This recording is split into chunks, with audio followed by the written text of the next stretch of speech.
Assalamualaikum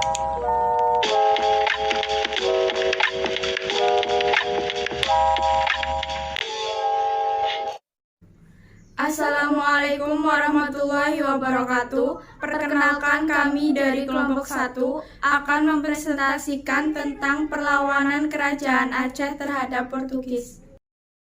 Perlawanan rakyat Aceh terhadap Portugis sudah ada sejak abad ke-14 Masehi. Pada awalnya, Aceh saat itu menjadi tujuan perdagangan ketika Portugis menguasai Malaka pada tahun 1511. Portugis merupakan salah satu bangsa Eropa selain Spanyol yang melakukan penjelajahan samudra dengan misi 3G, yaitu 1. Gold kekayaan, 2. Glory kejayaan, dan 3. Gospel menyebarkan agama. Penyebab perlawanan Aceh terhadap Portugis. Selama bertahun-tahun lamanya, Portugis menjadi musuh Kesultanan Aceh Darussalam yang saat itu dipimpin Sultan Ali Muhammad Shah pada tahun 1514 sampai 1528. Penyebab terjadinya perlawanan rakyat Aceh terhadap Portugis adalah sebagai berikut. 1. Ambisi Portugis yang ingin memonopoli perdagangan di wilayah Aceh. 2.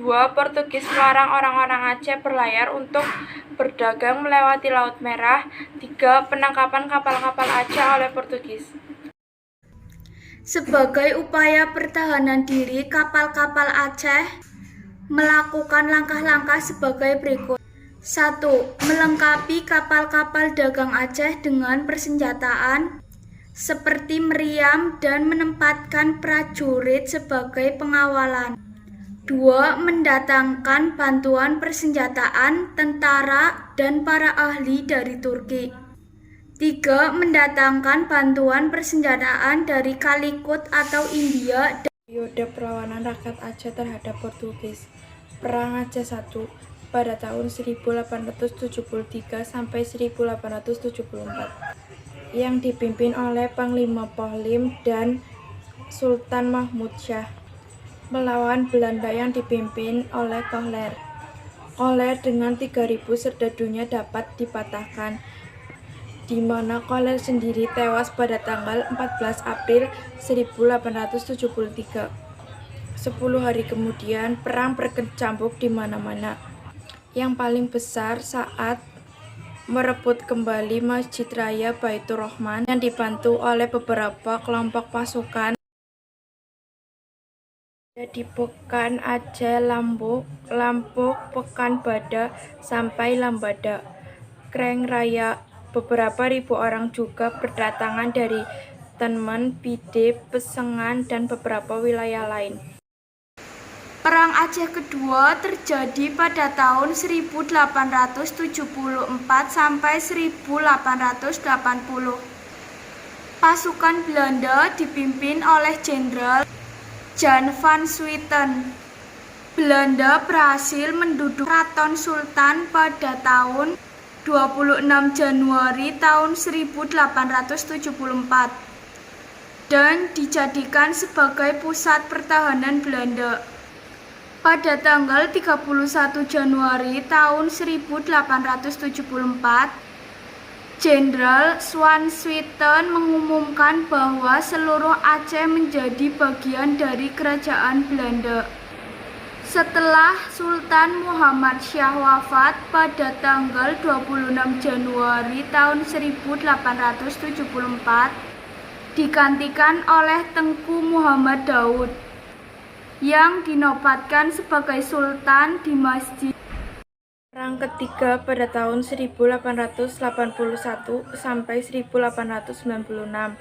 Perang dilanjutkan secara gerilya dan dikabarkan perang fisabilillah, di mana sistem perang gerilya ini dilangsungkan sampai tahun 1903. Dalam perang gerilya ini, pasukan Aceh di bawah Tengku Umar bersama Panglima Polim dan Sultan Mahmud Shah pada tahun 1899.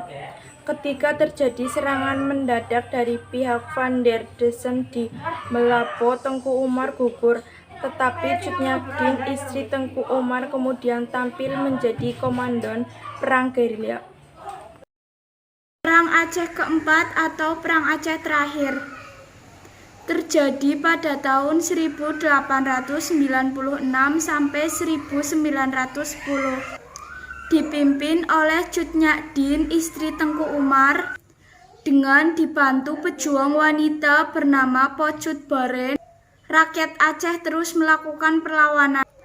Pada tanggal 11 Februari tahun 1899, Tengku Umar gugur di Meulaboh. Perjuangan pun dilanjutkan oleh Cut Nyak Dien dan Po Cut Boren.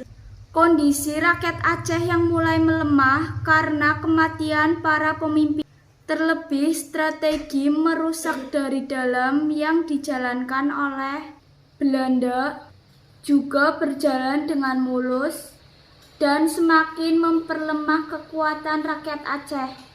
Pada tahun 1905, Cut Nyak Dien berhasil ditangkap, kemudian wafat pada tahun 1900.